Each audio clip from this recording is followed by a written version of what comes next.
Assalamualaikum warahmatullahi wabarakatuh.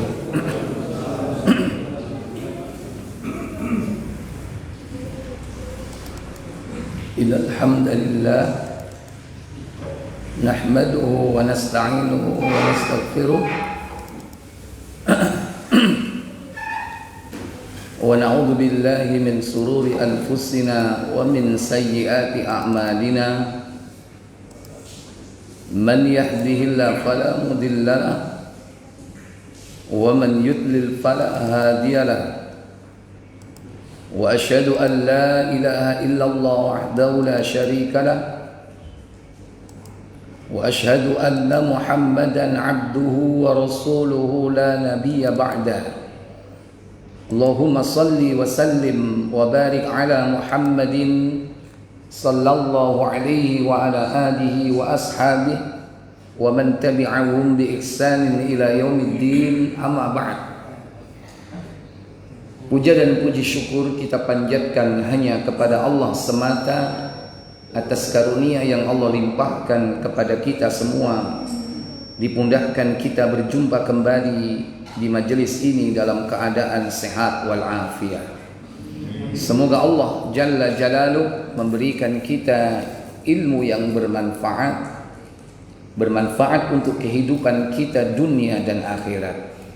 Tak lupa salawat dan salam semoga tetap terlimpah kepada baginda Nabi kita Muhammad sallallahu alaihi wa ala alihi wasallam beserta seluruh keluarga dan keturunan beliau, para sahabatnya dan seluruh pengikutnya hingga tibanya hari kiamat. Ikhwatal iman, a'izzakumullah. Melanjutkan pembahasan tentang iman kepada para rasul yang merupakan salah satu di antara arkanul iman, rukun-rukun iman yang 6 jumlahnya. Iman kepada rasul, bahwasannya para rasul diutus oleh Allah Jalla wa'ala untuk menyelamatkan kehidupan umat manusia dari berbagai macam penyimpangan-penyimpangan akibat pengaruh buruk dari musuh mereka, yakni syaitan. Penyimpangan mulai dari kesyirikan, kekufuran, kemunafikan, bid'ah dan perbuatan maksiat yang dari zaman ke zaman akan tetap selalu ada dalam kehidupan umat manusia sebagai bentuk konsekuensi daripada peperangan antara hak dan batil. Maka kebatilan diembuskan oleh syaitan, bala tentara iblis, untuk menyesatkan umat manusia agar mereka menjadi penghuni neraka Jahannam. Sementara para nabi diutus oleh Allah untuk mengembalikan umat manusia kepada fitrahnya, yakni tauhid, ifradullah bil ibadah, mengesahkan Allah di dalam ibadah. Selanjutnya muallif dalam sarah penjelasan beliau mengatakan war rusul basyarun makhluqun, dan para rasul itu adalah makhluk yang diciptakan oleh Allah dari jenis manusia.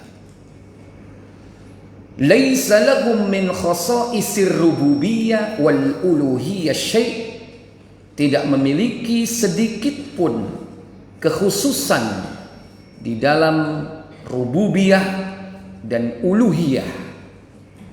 Rububiyah dalam urusan penciptaan, uluhiyah dalam urusan diibadahi atau disembah. Karena para rasul itu adalah makhluk seperti kita, sama. tidak ada bedanya. Maka tidak memiliki hak rububiyah, mencipta, menghidupkan, mematikan, mengatur segala sesuatu. Tidak memiliki hak uluhiyah, yaitu hak untuk diibadahi, disembah, ditakuti, dimintai, tempat bergantung, tempat niat, tempat berkurban, isti'adzah, isti'anah, istighosah, dan juga tempat bernadar.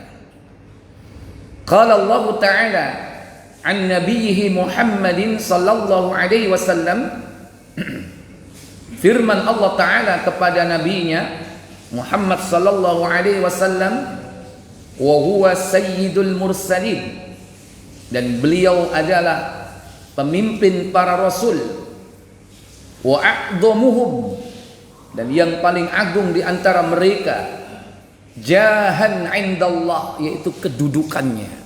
Beliau memiliki kedudukan khusus di hadapan Allah Jalla wa'ala di antara para rasul yang lain. Seperti kemarin sudah disampaikan hadis tentang syafaat, di mana manusia ketika minta tolong, seluruh nabi dan rasul tidak sanggup menolong kecuali hanya Rasul sallallahu alaihi wasallam. Di dalam surah Al-A'raf, yaitu surah yang ke-7, pada ayat yang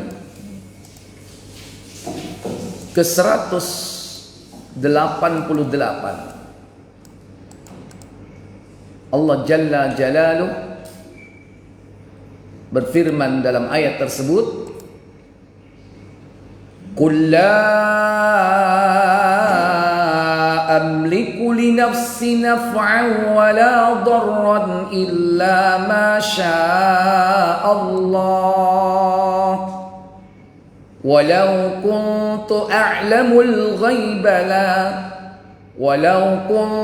a'lamul ghaiba lastakthartu minal khairi wa ma massaniyas su'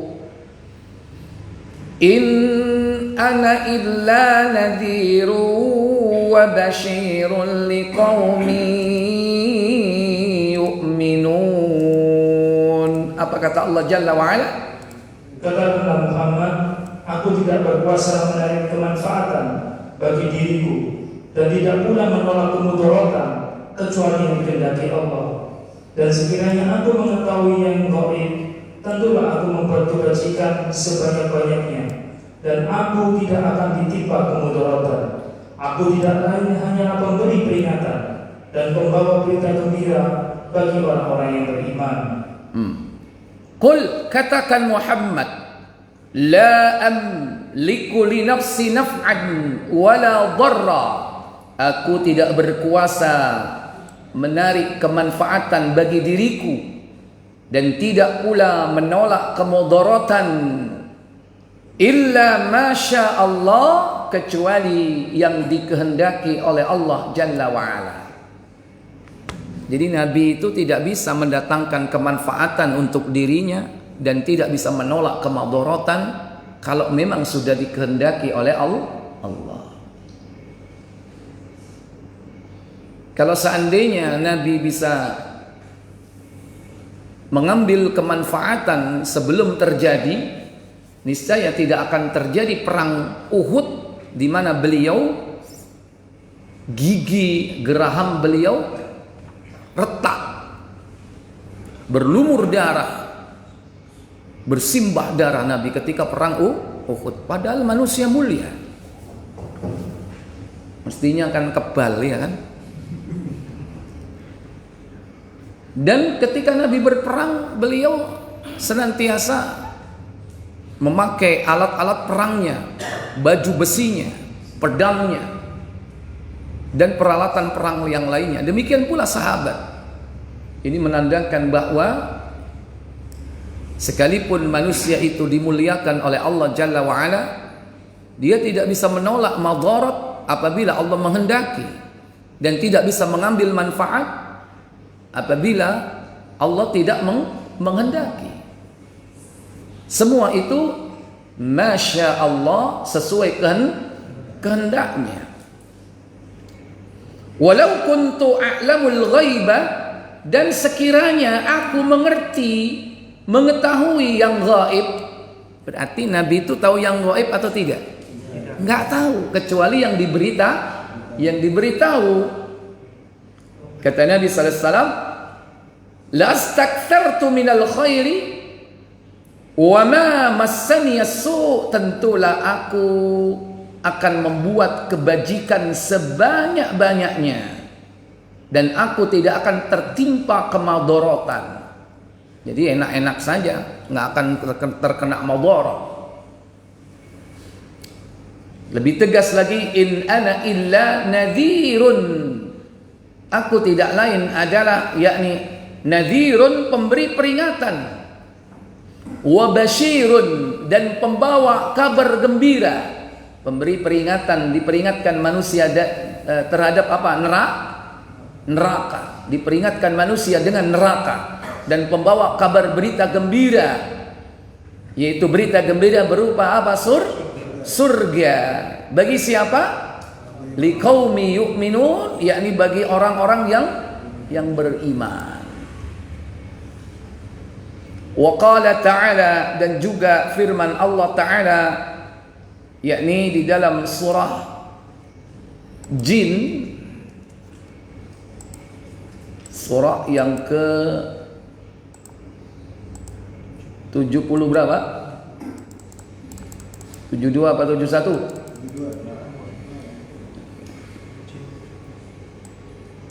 Pada ayat yang ke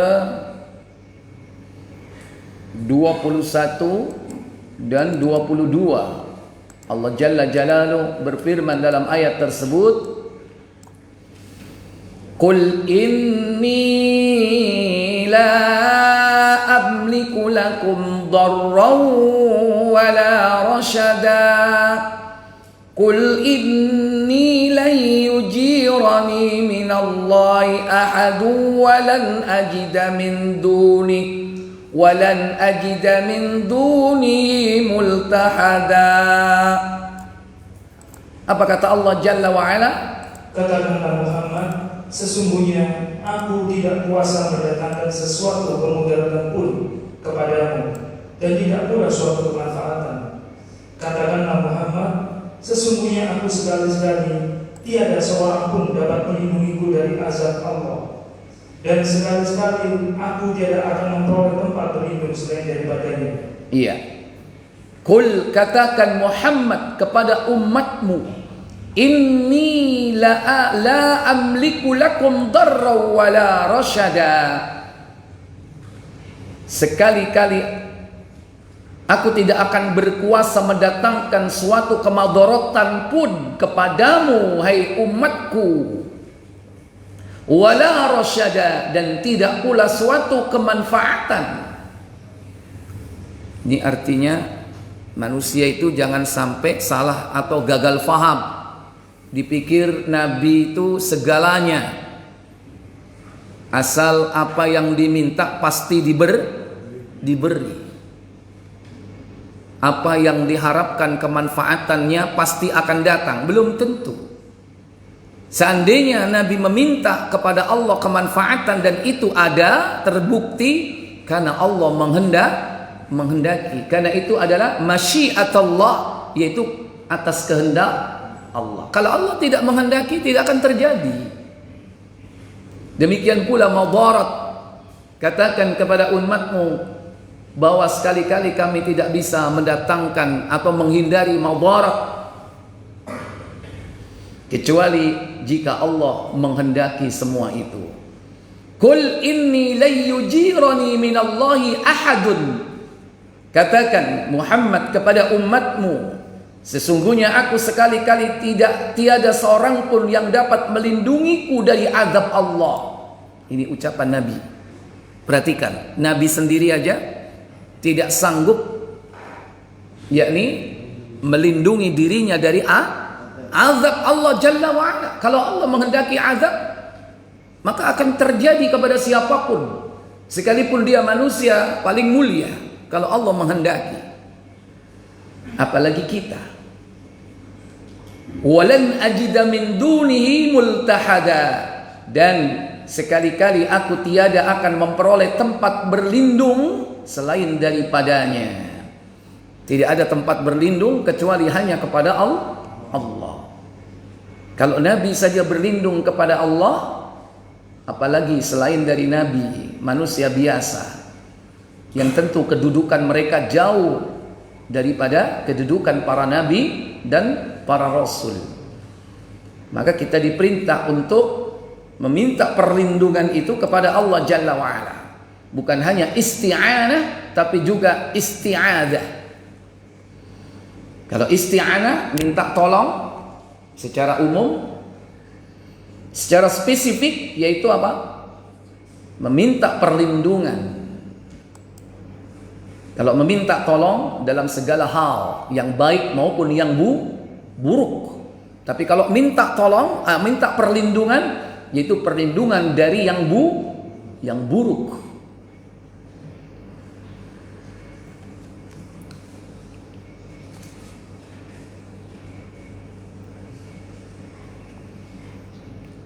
Wa talhaquhum khasa'isal bashariyah minal marad.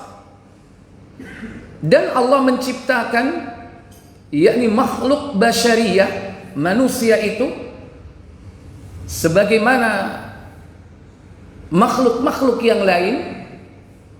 Maka para nabi demikian, dia memiliki sifat-sifat basyariyah minal marad, yakni sakit, wal maut, mati, wal hajatu ila at-ta'ami wasyarab, membutuhkan makanan dan minum. Nabi makan, Nabi minum. Memang malaikat tidak makan ya. Malaikat tidak minum karena tidak diberi nafsu oleh Allah Jalla wa'ala. Tapi makhluk yang bernama malaikat pun berhajat kepada Allah Jalla wa'ala. Apalagi jin yang sama dengan manusia, memiliki nafsu di samping akalnya, maka dia juga berhajat kepada Allah Jalla wa'ala. Termasuk diantaranya yakni at-ta'am wasyarab, yakni makan dan minum. Wa ghaira dzalik, dan juga yang lainnya. Karena kebutuhan itu bukan hanya makan dan minum. Ada kebutuhan yang bersifat jasmaniyah, ada kebutuhan yang bersifat ruhaniyah. Butuhnya manusia kepada petunjuk Allah itu termasuk juga hajat. Karena tanpa dengan petunjuk manusia akan tersesat dalam kehidupan ini. Karena selalu ada musuhnya yang berusaha untuk menyesatkannya. Qala Allah Ta'ala, sebagaimana firman Allah Ta'ala an Ibrahim alaihi salatu wassalam, yakni apa yang diucapkan Nabi Ibrahim alaihi salatu wassalam fi wasfihi li rabbih ta'ala, yakni tatkala Nabi Ibrahim mensifati Rabbnya Allah Jalla wa'ala di dalam surah Asy-Syu'ara. Buka surah 26 apa 27? 26. Allah tabaraka wa ta'ala berfirman, yakni pada ayat yang ke 79 dan juga yakni sampai dengan ayat yang ke 81. Allah tabaraka wa taala katakan dalam ayat tersebut, menyitir kembali ucapan Nabiullah Ibrahim alaihi salatu wassalam, walladzi huwa yut'imuni wa yasqin wa idza maridtu fahuwa yashfin walladzi yumituni thumma yuhyin. Apa kata Allah Jalla wa'ala? Dan Rabbku yang dia memberi makan dan minum kepadaku, dan apabila aku sakit dialah yang menyembuhkan aku dan yang akan mematikan aku, kemudian akan menghidupkan aku kembali. Iya. Nabi Ibrahim alaihissalatu wassalam, beliau adalah kekasih teman dekat Allah Jalla wa'ala, Khalilullah, kekasih Allah. Orang yang memiliki kedudukan khusus, Khalilullah, kekasih Allah, itu hanya dua nabi, yaitu Nabi Ibrahim dan Nabi Muhammad sallallahu alaihi wasallam. Maka dua manusia inilah yang kita sebut setiap hari di dalam salat kita. Allahumma salli ala Muhammad wa ala ali Muhammad kama sallaita ala Ibrahim wa ala ali Ibrahim. Tiadalah manusia menyebut manusia yang lain dalam salatnya kecuali menyebut dua Khalil. Al-Khalil yaitu kekasih, teman dekat Allah, yaitu Nabi Ibrahim dan Nabi kita Muhammad sallallahu alaihi wasallam. Kalau tadi sudah ditunjukkan bagaimana Allah perintahkan Nabi Muhammad mengucapkan kepada umatnya, sementara Nabi Ibrahim dia katakan walladzi huwa yut'imuni wa yaskin, dia Rabbku yang memberi makan dan minum kepadaku. Nabi itu juga manusia, makan dan minum. Wa idza maridtu fahuwa yashfin, dan apabila aku sakit dialah yang menyembuhkan aku. Yang menyembuhkan manusia dari sakit siapa? Allah, bukan dokter. Yang menyembuhkan Allah, bukan tabib, apalagi dukun. Tapi yang menyembuhkan seseorang dari penyakit apapun adalah Allah Jalla wa'ala. Cuman manusia itu sebagai perantara. Makanya hati-hati dengan ucapan kita ini. Kadang kufur kita mengucapkan tanpa sadar, ya. Iku lho dokter iku lho, iku biyen iku sing nolong bojoku. Kalau dokter iku paling bojoku wis mati. Kufur itu seperti itu. Kufur tanpa sengaja. Hati-hati. Bukan dokter yang menyelamatkan dia, tapi Allah. Sama kadang-kadang orang itu bawa obat ya kan.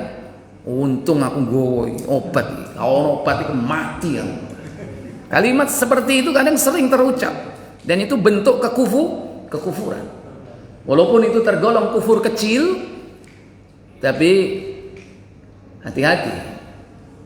Itu termasuk kalimat yang harus ditobati. Jangan sampai kita lengah dengan bertobat dari ucapan-ucapan kekufuran seperti itu. Walladzi yumituni tsumma yuhyin, dan dia Allah yang akan mematikan aku kemudian akan menghidupkan aku kembali. Makanya kalau ada orang mengancam mau membunuh, jawabannya apa? Para ulama dulu, orang-orang beriman, kalau diancam kon tak pateni kon. Yo patenono kon gak kira iso mateni aku nek gak atas kehendak Allah. Kan begitu kan? Salah apa bener itu? Bener itu. Dibales itu, ancaman dibales. Kon gak kira kon iso mateni aku kon nek Allah gak menghendaki. Kecuali Allah menghendaki, berarti semua atas kehendak Allah.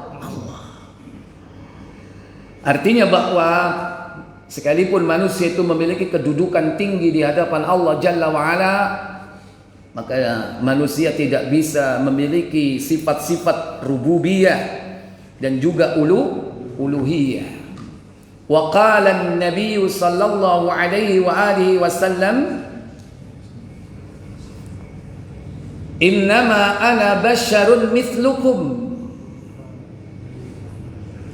aku hanyalah manusia biasa seperti kalian. Ansa kama tanasun, aku lupa sebagaimana orang lupa. Fa idza nasitu fadhkuruni, maka apabila aku lupa ingatkan aku. Kata Nabi sallallahu alaihi wasallam. Akhrajahul Bukhari, dikeluarkan hadis ini dalam kitab Bukhari, yakni kitab Al-Qiblah, yakni pembahasan tentang masalah kiblat, babut tawajjuh, yakni tawajjuh nahwal qiblah haitsu kana, yakni menghadapkan wajah ke arah kiblat di mana saja kau berada. Dan juga akhrajahu Muslim dikeluarkan juga dalam Sahih Muslim, Kitabul Masajid, pembahasan kitab tentang masjid. Ya, dan pembahasan bab tentang yakni fis salati was sujudulah. As-sahwi fis salati was sujudulah, yakni dalam pembahasan sahwi, yakni menghadapkan wajah ketika sujud saat salat. Ikhwatal iman, a'izzakumullah. Ini ucapan Nabi sallallahu alaihi wasallam dalam hadis yang sahih, "Innama ana basyarum mithlukum." Sesungguhnya aku ini hanya manusia biasa seperti kalian. Ansani kama tanasun. Aku lupa sebagaimana kalian juga lupa. Maka fa idza nasitu fadhkuruni. Maka apabila aku lupa, ingatkan aku. Nah, makanya sampai ada perkataan al-insan mahalul khata' wan nisyan. Al-insan mahalul khata' wan nisyan. Manong saneka kenengena lokpot beun lokpa. Ngopo itu? Paham di sini. Embo garu. Ya. Manusia itu tempatnya salah dan lupa, termasuk nabi, para rasul. Karena fitrahnya dia adalah manusia, yakni yang mungkin pernah berbuat lupa dan juga berbuat salah. Tapi bedanya kalau Nabi dan Rasul berbuat salah langsung ditegur sama Allah, diluruskan sama Allah, sehingga tidak sampai berbuat dosa, langsung ditegur, diluruskan. Ketika datang misalnya Abdullah bin Umi Maktum, ketika itu tidak mau mendapatkan pelajaran tentang Islam, ya, sementara Nabi sedang berhadapan dengan para pembesar Quraisy. Harapannya pembesar Quraisy ini jika masuk Islam, ini lumayan, ini banyak pengikutnya. Tapi sementara datang seorang buta, dia tidak punya kedudukan apa-apa dibandingkan dengan orang-orang Quraisy. Dia adalah Abdullah bin Umi Maktum. Nah, Nabi cenderung kepada para pembesar, meninggalkan siapa? Abdullah bin Umi Maktum. Maka Allah turunkan ayat menegur beliau, yaitu abasa wa tawalla. Muhammad bermuka masam, anja'ahul a'ma, ketika datang kepada beliau orang yang buta. Padahal orang buta ini betul-betul bersih hatinya minta pelajaran tentang Islam. Sementara orang-orang kafir Quraisy belum tentu dia mau menerima risalah Islam, karena mereka merasa memiliki kedudukan. Biasanya begitu. Orang yang punya kedudukan, kekuasaan, itu sombong dengan kedudukan dan kekuasaannya, susah menerima hidayah. Makanya hidayah itu lebih gampang diterima oleh orang-orang lemah, orang-orang dhaif, orang-orang fakir, orang-orang miskin. Sampean wong melarat dakwah nang wong sugih diterima enggak? Halo? Kalau dibalik, sampean wong sugih dakwah nang wong melarat diterima enggak? Apa kok diterima? Nggo beras. Enggak boleh, dakwah harus ikhlas, ya. Jangan karena beras. Tapi insya Allah orang kalau jauh dari sifat sombong, itu hatinya gampang menerima kebenaran. Karena merasa dirinya mungkin rendah di hadapan manusia, hina di hadapan manusia. Ketika datang sesuatu yang dapat meningkatkan derajatnya di mata Allah Jalla wa'ala, bahwa yang mulia di sisi Allah adalah orang yang bertakwa, bukan dari kedudukan dunia, maka orang itu akan merasa mendapatkan power, kekuatan untuk beriman. Karena memang ajaran Islam itu sesuai dengan fitrah manusia. Waqad wasafahumullahu ta'ala bil ubudiyyati lahu fil a'la maqamatihim. Dan adalah Allah Jalla wa'ala mensifati mereka para nabi dan rasul itu bil ubudiyyatilah, yakni orang yang taat beribadah kepada Allah tabaraka wa ta'ala. fi a'la maqamatihim, dan memiliki kedudukan yang tinggi di hadapan Allah tabaraka wa ta'ala. Wa fi siyaqi tsana'i 'alaihim, dan sebagaimana yakni ungkapan berupa pujian atas mereka. Faqala ta'ala fi Nuhin alaihi salatu wassalam, sebagaimana firman Allah Ta'ala yakni kepada Nabi Allah Nuh alaihi salatu wassalam di dalam surah Al-Isra, surah yang ke-17. Di sini disebutkan yakni pada ayat yang ketiga ya. Kita coba buka mulai dari ayat yang kedua dari surah Al-Isra. Allah tabaraka wa ta'ala berfirman dalam ayat tersebut, wa atayna Musa al-kitaba wa ja'alnahu hudan li bani Israila alla tattakhidhu min duni wakila dzurriyyata man hamalna ma'a Nuh innahu kana 'abdan syakura. Apa kata Allah Jalla wa Ala? Dan kami berikan kepada Musa kitab Taurat, dan kami jadikan kitab Taurat itu petunjuk bagi Bani Israel. Makanya kita orang umat Nabi Muhammad bukan Bani Israel kan? Maka kita tidak boleh lagi mempelajari, mengambil petunjuk dari kitab Taurat. Nggak boleh, karena sudah ada Al-Quran. Kemudian dengan firman, janganlah kamu mengambil penolong selain aku. Iya, berarti satu-satunya penolong dialah Allah. Ni'mal maula wa ni'man nasir. Sebaik-baik penolong adalah Allah tabaraka wa ta'ala. Kemudian yaitu anak cucu dari orang-orang yang kami bawa bersama-sama Nuh. Iya, karena memang yang hidup saat ini mereka semua adalah dari keturunan Nabi Nuh. Dzurriyyata man hamalna ma'a Nuhin, yaitu anak cucu dari orang-orang yang kami bawa bersama-sama Nuh, menumpang apa? Bahtera. Kemudian Allah menyebut pujian kepada Nabiullah Nuh sebagai apa?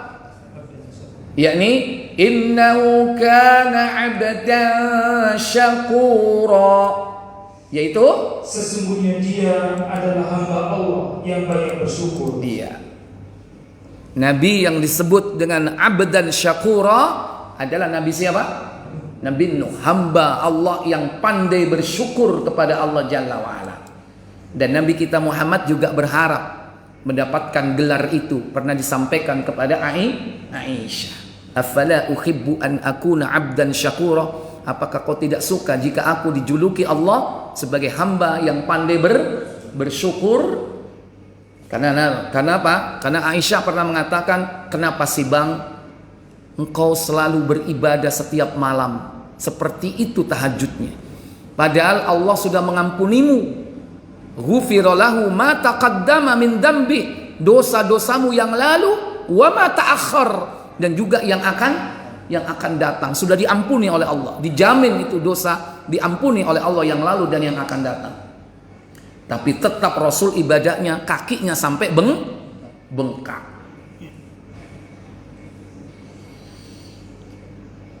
Wa qala fi Muhammadin sallallahu alaihi wasallam, juga yakni pujian Allah termasuk kepada Nabi kita Muhammad sallallahu alaihi wasallam, yakni di dalam surah Al-Furqan, surah yang ke-25,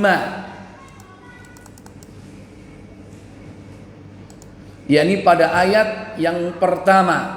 Allah Jalla wa Ala berfirman dalam ayat tersebut, Tabarakalladzi nazzala al-furqana ala 'abdihi liyakuna lil 'alamina nadhira.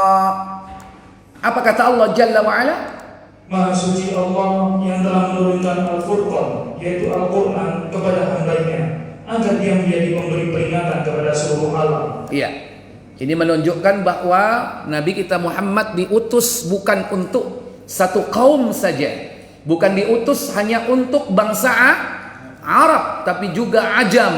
Ajam itu selain Arab, apapun, bangsa apapun selain Arab banyak, ya kan? Berarti untuk apa?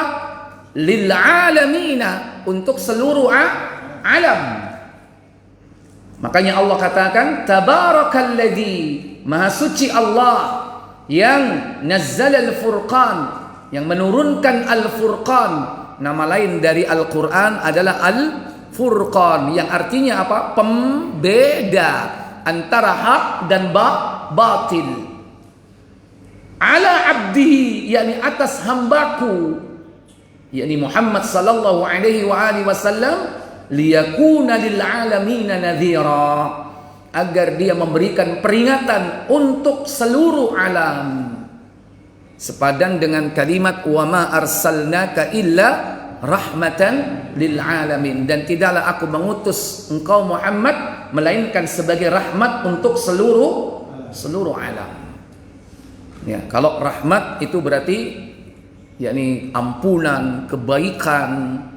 Kalau di sini apa? Sebagai nadhir, peringatan bagi seluruh alam, ya, diperingatkan manusia dari ancaman siksa, yakni apa? Siksa neraka. Kalau berbuat dosa akan diancam oleh Allah dengan neraka.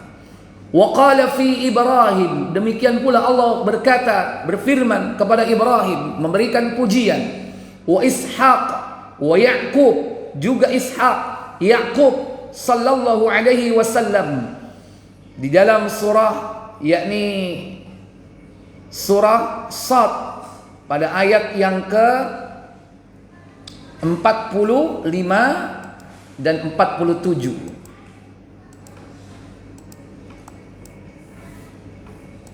Surah berapa? Surah Sad. Ada surah yang ke 38 ayat yang ke 45. Allah Jalla Jalaluh berfirman dalam ayat tersebut,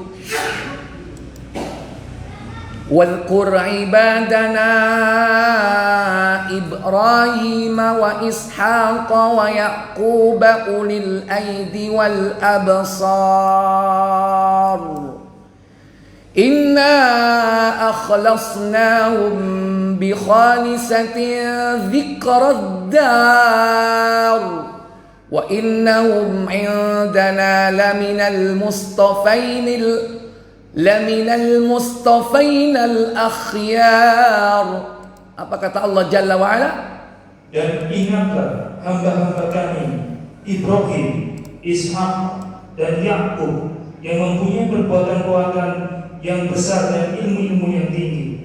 Sesungguhnya kami telah mensucikan mereka dengan menganugerahkan kepada mereka akhlak yang tinggi, yaitu selalu mengingatkan manusia kepada negeri akhirat. Dan sesungguhnya mereka pada sisi kami benar-benar termasuk orang-orang pilihan yang paling baik. Perhatikan bagaimana sifat-sifat mereka yang Allah puji, Allah kemudian abadikan di dalam Al-Quran. Di antaranya yakni Nabi Ibrahim, Ishak dan Yakub. Ibrahim, kemudian siapa? Ishak berarti apanya? Anaknya langsung, ya. Yakub berarti apanya? Cucunya. Kata Allah Jalla wa Ala dalam ayat tersebut, Wadhkur ibadana Ibrahim, dan ingatlah hamba-hamba kami Ibrahim, wa Ishaq wa Yaqub, yaitu Ishak dan Yakub, ulil aidi wal absar, yang memiliki perbuatan-perbuatan yang besar, maksudnya karya-karya besar, dan wal absar, dan ilmu yang tinggi. Perhatikan, karya besar. Apa karya besar Nabi Ibrahim yang sampai saat ini bisa kita lihat? Ka'bah dibangun oleh beliau sampai hari ini sebagai apa?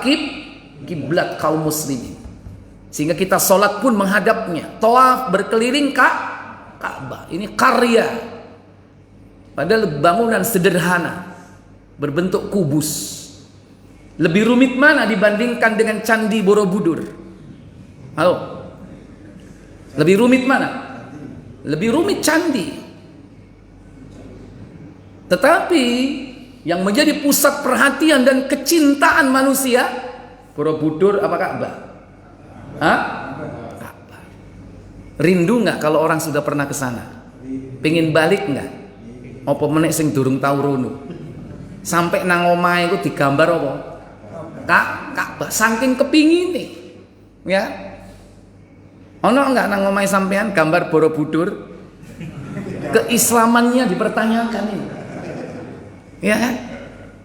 Untuk apa? Mangane la opo kon rekreasi rono iku la opo ngono.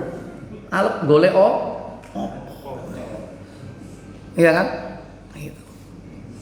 Karena itu bukan tempat kita, bukan tempat suci. Tempat suci Ka'bah, Masjidil Haram, bahkan kotanya kota suci, Makkatul Mukarramah. Itu karya besar Nabi itu. Dan juga ilmu-ilmu yang tinggi. Maaf, orang sekarang kadang melihat ilmu tinggi itu dari segi IQ, ilmu sains dan teknologi. Saya tanya, para nabi itu ilmunya tinggi nggak? Ilmunya tinggi nggak? Tinggi ilmunya. Tapi bisa buat pesawat nggak? Hah? Bisa buat pesawat nggak? Nggak bisa. Mana yang lebih berilmu, Ishak atau Habibi? Hah? Ishak atau Habibi? Ishak. Allah sebut al-absar. Itu adalah ilmu din, ilmu agama, dan itulah ilmu. Kalau ilmu dunia cukup untuk urusan dunia saja, setelah selesai. Nggak akan dibawa untuk sampai mati. Banyak orang-orang pakar ilmu di bidang keduniawian, tapi nol dalam ilmu agama. Akhir hidupnya dia merana, menyesal kenapa dia tidak belajar ilmu agama. Padahal dia belajar ilmu dunia setinggi langit, tapi baca Quran nggak bisa, wudhu nggak bener, memandikan jenazah orang tuanya meninggal bingung, nyeluk mutin. Padahal ilmu agama itu lebih utama dan itu lebih berharga untuk menyelamatkan manusia dalam kehidupan akhirat. Karena malaikat nanti tidak akan bertanya matematika, kimia, biologi, ilmu pertanian, ilmu sipil, ilmu apa lagi? Astronomi. Tidak akan bertanya tentang itu. Yang ditanya cuma 3. Man rabbuka, siapa Rabbmu? Wa madinuk, apa agamamu? Man ba'atsa fikum, dan siapa manusia yang diutus kepadamu? Cuman itu yang ditanya, nggak tanya-tanya yang lain. Makanya belajar ilmu agama itu dalam rangka mempersiapkan diri menghadapi siapa? Mungkar dan nakir. Belajar apa lagi? Wis tuwa saya kepengin belajar bahasa Inggris. Gaya apa? Ya kan? Sudah kasek. Maka pelajarilah agama, ilmu yang mengantarkan kita kepada kesuksesan dunia akhirat. Sesungguhnya kami telah mensucikan mereka. Maksudnya suci di sini maksud dihindarkan dari apa? Dari berbuat dosa. Allah katakan dalam ayat tersebut, inna akhlasnahum bi khalisatin dzikrad dar. Sesungguhnya kami telah mensucikan mereka dan menganugerahkan mereka akhlak yang tinggi, yaitu apa? Selalu mengingatkan manusia kepada negeri akhirat. Mana tadi? Mencolok. Ya. Ingat ini, akhlak yang tinggi. Orang yang berakhlak yang tinggi itu disebutkan cirinya di sini apa? Selalu mengingatkan manusia kepada negeri akhirat. Itu berarti orang yang baik. Rek, ojo ngono. Awak dhewe iki bakal mati. Wis ta mandek tobat. Awak dhewe wis tuwa, delok jenggotmu wis putih. Hah? Sudah masuk? Ya, silakan. Bismillah.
Baik Bapak Ibu, saudara-saudari yang dirahmati Allah Jalla wa Ala. Selanjutnya, wa qala fi Isa bin Maryam sallallahu alaihi wasallam, dan juga firman Allah kepada Isa bin Maryam sebagai bentuk pujian Allah kepada Rasul yang diutus oleh Allah di kalangan Bani Israel yang terakhir, yaitu Isa atau Yesus.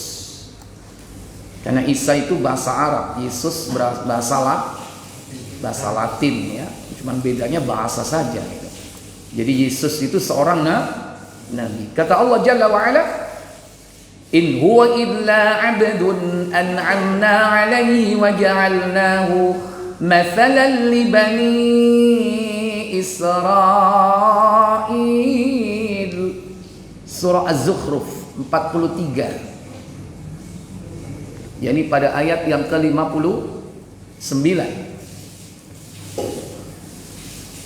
Apa kata Allah Jalla wa Ala? Isa tidak lain hanyalah seorang hamba yang kami berikan kepadanya nikmat atau kenabian, dan kami jadikan dia sebagai tanda bukti kekuasaan Allah untuk Bani Israel. Iya. In huwa illa abdun. Sesungguhnya Isa tidak lain hanyalah abdun. Apa abdun? Hamba. Bukan anak Allah. Dia seorang hamba, makhluk yang diciptakan oleh Allah Jalla wa Ala. An'amna alaih, dan kami telah beri nikmat atas mereka, yaitu nikmat kenabian. Dan kenabiannya berbeda dengan yang lain. Rata-rata para nabi diangkat sebagai nabi dan rasul usia 40. Beda dengan Isa, sejak bayi sudah jadi nabi. Karena ketika digendong dalam kondisi masih berapa hari, dibawa oleh Maryam ibundanya datang ke desanya, ditanya, "Kau niku anake sapa kau niku?" Karena ibunya dituduh telah berzina. Langsung Nabi Isa menjawab. Kenapa? Maryam tidak menjawab karena diperintah oleh Allah berpuasa untuk tidak bicara. Maka Nabi Isa waktu itu masih bayi merah berkata kepada orang-orang, "Inni abdullah, aku ini hamba Allah. Ataniyal kitaba, aku diberi oleh Allah Alkitab. Wa ja'alani nabiyya, dan aku dijadikan oleh Allah seorang nabi." Kecilik dadi nabi. Lainnya nunggu dewasa dulu, usia matang, yaitu berapa? 40 tahun. Ya nih petang puluh itu iswayai kudu apa to? Kudu tobat, berarti didawakno umure. Usia 40 tahun. Makanya Imam Asy-Syafi'i rahimahullahu taala, beliau ketika usia 40 tahun apa? Dia sudah apa? Memakai tongkat, karena dia merasa dirinya sudah dipanjangkan oleh Allah usianya. Dan beliau mensunahkan memakai apa? Tongkat. Bagi kaum muslimin usia berapa? 40 tahun. Imam Asy-Syafi'i dalam kitabnya Al-Um. Makanya antum wis petang puluh mendukur, gak apa-apa nggawa teken. Sunnah itu. Iya kan? Iya. Hah? Itu sunnah itu. Silakan, nggak apa-apa. Nggak nunggu stroke baru nggak itu teken, nggak apa. 40 tahun. Kayak aku ini mestine spiro. 40 lebih, 40 pitu. Mestine duwes nggak teken. Itu sunnah. Cuman kenapa? Karena ini sunnah yang tertinggalkan, yang terabaikan, yang terlupakan. Makanya budaya itu juga penting. Maksudnya lingkungan ini dan budaya setempat itu mempengaruhi. Kalau di negeri-negeri Timur Tengah sana ya masih biasa, orang masih nggak begitu tua pakai teken. Di sini kon niku lho loro apa kok gawe teken. Dilokno loro apa kon gawe teken. Padahal sunnah. Masa kalah sama itu yang berjalan dari ujung barat sampai ujung timur itu, dari kuburan ke kuburan itu, ada kan? Kan selalu bawa tongkat ya, kemana-mana. Ya karena dia musafir ya. Karena hakikatnya kita ini musafir, melakukan perjalanan panjang menuju kepada kampung akhirat. Makanya Imam Syafi'i ketika ditanya kenapa kau pakai tongkat, untuk mengingatkan diriku bahwa aku adalah seorang musafir yang sedang melakukan perjalanan jauh menuju kepada kehidupan akhirat. Jadi tongkat itu juga sebagai pengingat kita bahwa kita ini hidup di dunia ini sementara, gak suwe awak dhewe iki berjalan. Seperti itu. Cuman karena lingkungan gak dukung ya kan. Nek gak koncoe ngelono kon loro apa, wong liya ndelok wedi. Waduh aku gepuk iki kan. Kemana mau wak teken iki aja-aja iki senjata, bahaya iki iso ngepuki wong ini ya. Takut kalau orang bawa tongkat. Kecuali kalau sudah ini menjadi budaya ya yang dilandasi oleh nilai-nilai Islam, semua biasa pakai tongkat ya kan. Wah, siji. Nang masjid niku ana penitipan tongkat. Pedilang soalnya ana sing naga ya kan, ana sing cacing ya kan, macam-macam. Bergantung selera. Ikhwatal iman, aizakumullah. Kemudian selanjutnya kami jadikan dia Isa sebagai bukti kekuasaan Allah untuk Bani Israel. Kenapa? Karena satu-satunya manusia terlahir ke dunia ini tanpa seorang bapak, dan itu mudah bagi Allah Jalla wa'ala. Dan itu menghebohkan Bani Israel, terpecah menjadi dua. Orang Yahudi menuduh Maryam berzina dan Isa atau Yesus sebagai anak zina. Sementara orang-orang Nasrani yakni apa? Mengatakan bahwa ini merupakan anak Allah. Ini dua, yang satu ekstrim kanan dan satu ekstrim kiri. Padahal Isa adalah hamba Allah. Dia bukan anak Allah. Dia bukan Allah. Tapi dia adalah hamba Allah yang terlahir dari seorang wanita suci yang bernama Maryam. Dan itu mudah bagi Allah Jalla wa'ala. Karena malaikat Jibril datang kepada Maryam memberitahu tentang kalimat Allah bahwa kau bakal punya anak yang suci, bukan dari hasil perbuatan nista. Dan itu tanda bagi Allah Jalla wa'ala untuk kekuasaannya di muka bumi ini, supaya manusia itu diuji apakah dia beriman ataukah dia kufur. Baik kufur mengatakan bahwa Maryam telah berbuat nista, atau kufur mengatakan bahwa Isa sebagai anak Tuhan. Ikhwatal iman, aizakumullah. Baik. Wal imanu birrusuli yatadammanu arba'ata umurin. Beriman kepada para rasul mengandung 4 keutamaan atau 4 faedah. Al-awwal, yang pertama, al-imanu bi anna risalatahum haqqun minallahi ta'ala. Yang pertama, bahwasannya iman kepada para rasul adalah hak, bahwa mereka semua adalah dari Allah Jalla wa'ala. Faman kafara birisalatihi wahidun minhum faqad kafara bil jami'. Maka barang siapa ingkar kepada salah satu rasul yang Allah utus ke muka bumi ini, maka berarti dia telah mengkufuri seluruh rasul.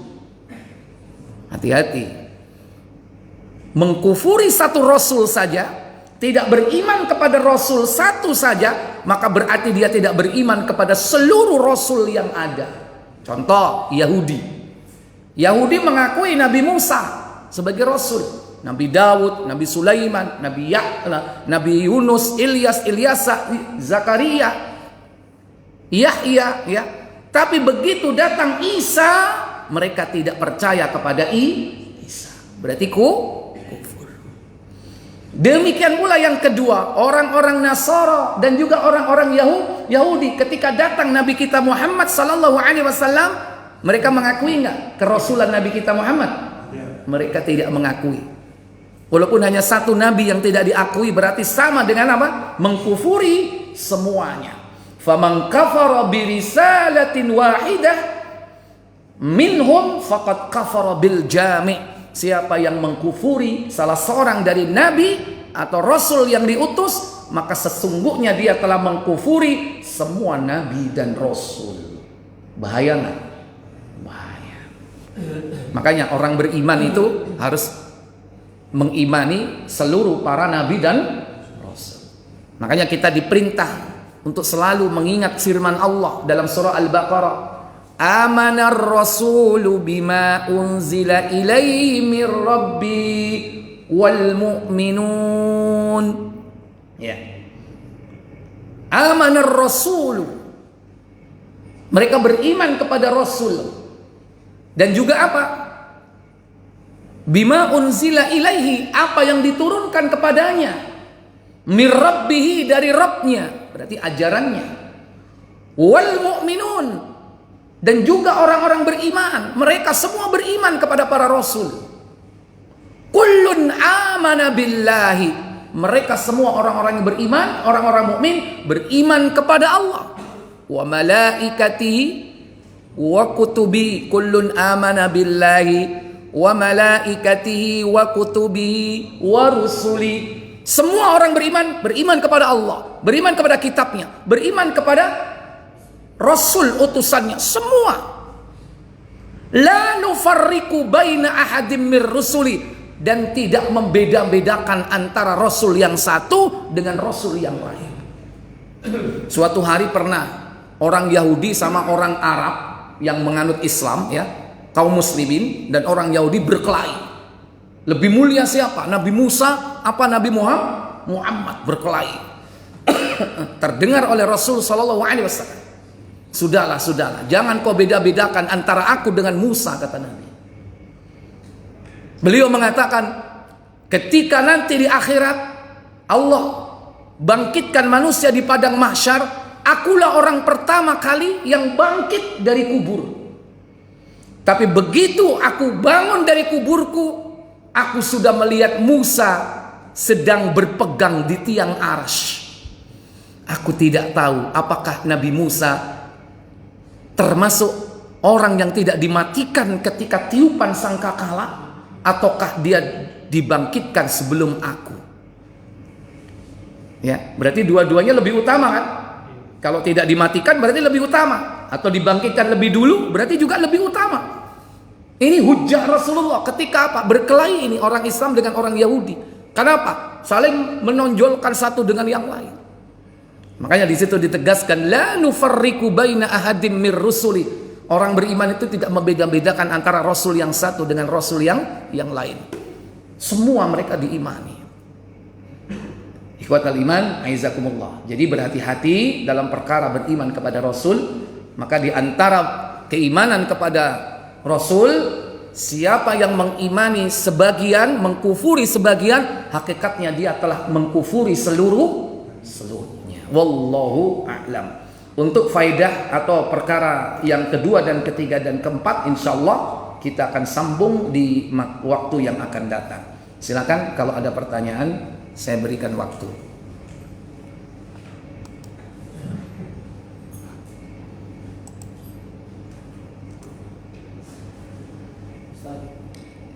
Ya, silakan. Kalau melihat ayat ini sebutkan Nabi Isa itu untuk bangsa Israel, tapi pada kenyataan sekarang ini justru di Israel sendiri, khususnya Yahudi, itu tidak mengakui adanya Nabi Isa itu gimana? Duh, kan Bani Yahudi itu juga Bani Israel kan?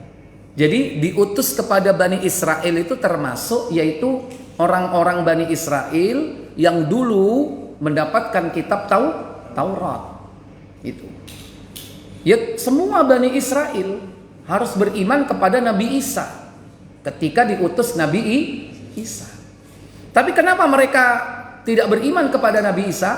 Bukan alasan karena Nabi Isa untuk Bani Israel. Lawang mereka sendiri Bani Israel. Cuman Injil itu membuka bobrok dan borok mereka. Ya, ini orang-orang Bani Israel yang telah menyimpangkan kitab Taurat. Yang kedua, yaitu mereka telah merubah hukum Allah. Hukum Allah itu telah dirubah oleh orang-orang Yahudi.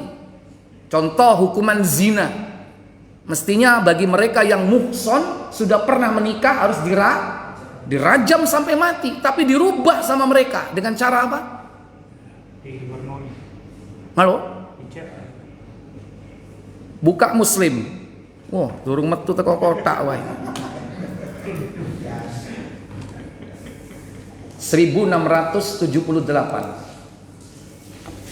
Langsung boleh 1616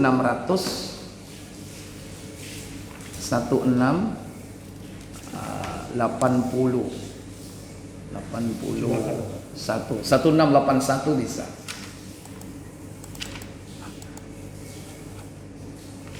Dari Al-Bara' bin Azib.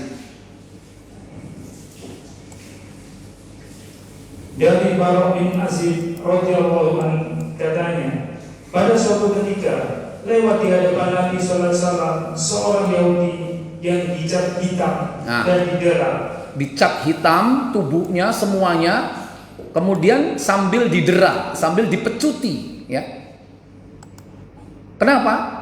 Selaku hukuman berzina baginya. Selaku hukuman berzina. Padahal tidak seperti itu hukuman berzina bagi yang sudah menikah. Namanya zina muhsan. Ya, bagi orang yang sudah menikah, as-sayyibu bis-sayyib. Pokoknya sudah menikah, laki atau perempuan, kalau dia berzina, rajam dia sampai mati. Lalu beliau panggil mereka, saya bertanya, beginikah hukuman zina yang kalian dapati dalam kitab Taurat kalian? apa jawab mereka? Jawab mereka, iya, Bukan, benar. ya, ini keliru. Ya, benar katanya. Lalu Nabi SAW memanggil seorang laki-laki yang tergolong pendeta mereka. ya, jadi ulama mereka dipanggil yang paham kitab Taurat. Kemudian apa kata Nabi? Nabi SAW berkata kepadanya, kuharap engkau mau bersumpah dengan Allah yang telah menurunkan kitab Taurat kepada Musa. Ini teknis kalau berbicara sama Yahudi supaya dia nggak bohong.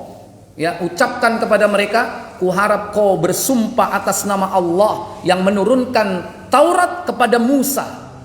Nah, berarti dia kena sudah. Itu kartu trufnya berbicara sama Yahudi. Karena dia yakin kepada kitab Taurat. Apa kata Nabi? Betulkah begini caranya hukuman zina yang kamu dapati di dalam kitab Tauratmu itu? Apa jawabnya? Jawabnya tidak. Jujur apa enggak? Karena dia disumpah tadi atas nama Allah yang menurunkan Taurat kepadamu Musa. Apa kata dia? Seandainya Anda tidak menyumpahku dengan nama Allah, aku tidak akan mengatakan yang sebenarnya kepada Anda. Terus Yang kami ketahui dalam kitab Taurat, hukumannya ialah hukuman rajam. ya. Tetapi biasanya hukuman itu tidak berlaku bagi pembesar-pembesar kami. nah, bagi orang yang punya kekuasaan, punya jabatan, ya, kedudukan yang tinggi nggak berlaku. Jika yang tertangkap itu seorang pembesar, kami biarkan saja. Tetapi bila yang tertangkap itu seorang rakyat kecil, kami tidak akan hukum sesuai dengan Taurat. maling ayam di penjara, koruptor bebas, ya kan? Berarti dulu ngikuti sekarang, apa sekarang ngikuti dulu? Sama, Yahudi. Ya, akhirnya bagaimana caranya? Akhirnya kami bermusyawarah, membicarakan hukum yang dapat kami tegakkan bagi pembesar dan rakyat biasa. Nah, jadi ini proses mereka untuk mengamandemen, merubah hukum Taurat sesuai dengan produk hukum mereka. Al-Qur'an, Taurat dimusyawarahkan ya apa iki nerek. Sing cocok gawe pembesar, sing cocok gawe rakyat jelata. Ya apa enak iki? Diakomodir hukumnya. Ya. Terus diputuskan apa? Kami putuskan menghitamkan tubuh dan mendera pelaku zina sebagai ganti hukuman rajam. Lumayan nggak? Mestinya mati, cukup dihitamkan tubuhnya, dicet ireng kabeh. Mari ngono dikalak keliling Surabaya, ya kan? Dikarak, cuman dicet hitam. Biasanya dinaikkan kendaraan, yaitu kuda atau unta. Berarti ini produk hukum apa? Manusia apa Allah ini? Manusia. Selesai orang itu berkata, maka Rasulullah SAW bermunajat kepada Allah SWT. Wahai Allah, sesungguhnya akulah orang yang pertama-tama menghidupkan kembali perintahmu setelah mereka menghapus perintah itu. Lalu beliau perintahkan kepada Yahudi yang melakukan zina itu dihukum dengan hukuman rajam. Baik, cukup ya. Jadi itu contoh. Nah, ini dibongkar oleh siapa? Nabiullah Isa alaihissalatu wassalam tentang kebobrokan Yahudi merubah hukum Taurat. Dan hukuman rajam ini tidak pernah dirubah dari zaman ke zaman, dari dulu sampai Al-Qur'an. sampai zaman Nabi Muhammad. Hukuman ini tidak pernah dirubah. Ini kebobrokan dari Yahudi. Makanya mangkel nggak sama Isa. Ya, belum lagi mereka mengumpulkan duit. Ya, harta zakat itu dikumpulkan sama Yahudi. Ya, tidak disebarkan, dikumpulkan. Makanya mereka kaya raya. Itu dibongkar sama, yakni dalam kitab Injil itu. Makanya mereka sangat geram sekali dan merencanakan untuk apa? Membunuh Nabi Isa. Jadi begitu, Pak, sama-sama Bani Israel. Itu sebabnya kenapa mereka tidak mengakui Nabi Isa dan menuduh ibunya sebagai pezina. Wallahu a'lam. Ada lagi? Satu boleh? Baik, kalau tidak ada saya cukupkan sampai di sini. Kita tutup dengan kafarat majlis. Subhanakallahumma wa bihamdik, asyhadu an la ilaha illa anta, astaghfiruka wa atubu ilaik. Wassalamualaikum warahmatullahi wabarakatuh.